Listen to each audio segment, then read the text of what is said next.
Hello students, today we'll continue with the subject of organizing, and in organizing today we'll be studying about formal organization. Now what is formal organization? It is the organizational structure which is designed by the management to accomplish a particular task. So when we say it is designed by the management, that means all the boundaries of authority and responsibility are clearly mentioned. Who can do what work, all that is clearly mentioned. And the structure in a formal organization can either be a functional structure or it can be a divisional structure. Now moving on to the features of formal organization. First, it specifies the relationship among various job positions. That is, who is supposed to report to whom, who would be the superior and who would be the subordinate in any job position. So that is clearly mentioned in a formal organization. The second, it is a means or it is a medium to achieve the objectives. Now objective here stands for the organizational objective.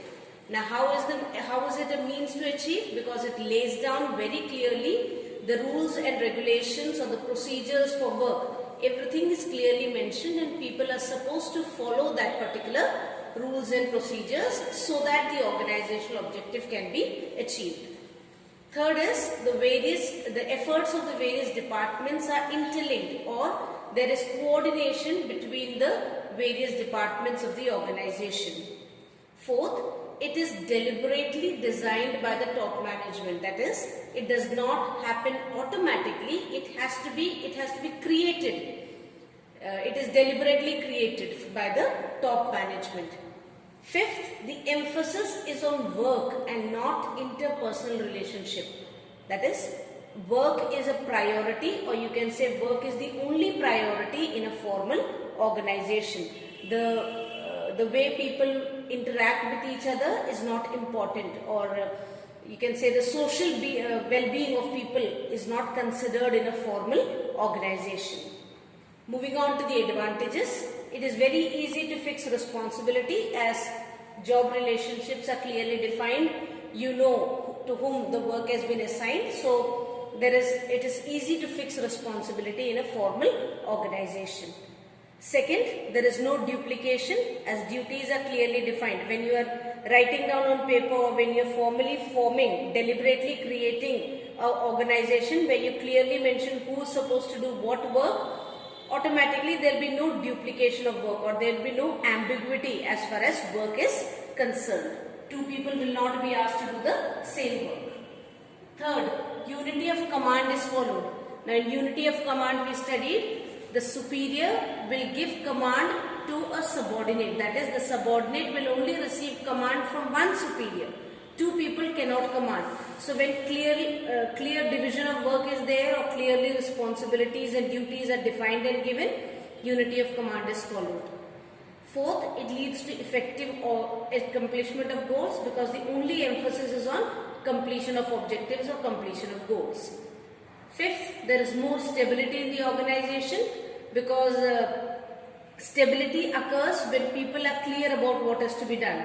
And in a formal organization, the rules are clearly given. The rules are able to guide the way of working of employees, or guide the way in which the employees work. The behavior of the employees can be guided, or you can foretold to a certain extent. So therefore, there is more stability in the organization. No surprises are possible.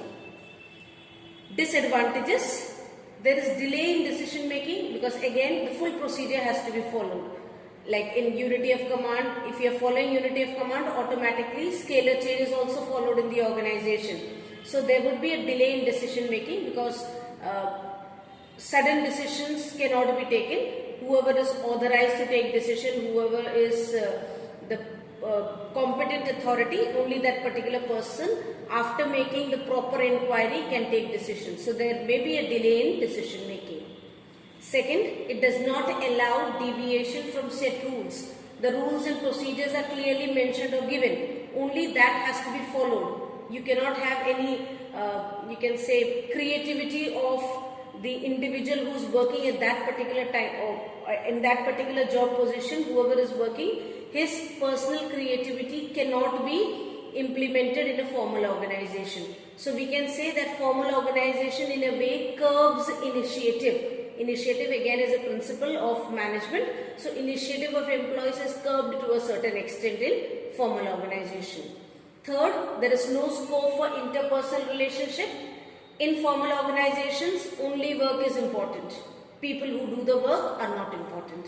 Or if suppose A is supposedly doing work with B, but A is not comfortable working with B, that comfort zone of B is not taken into consideration. Only work is given importance in a formal organization.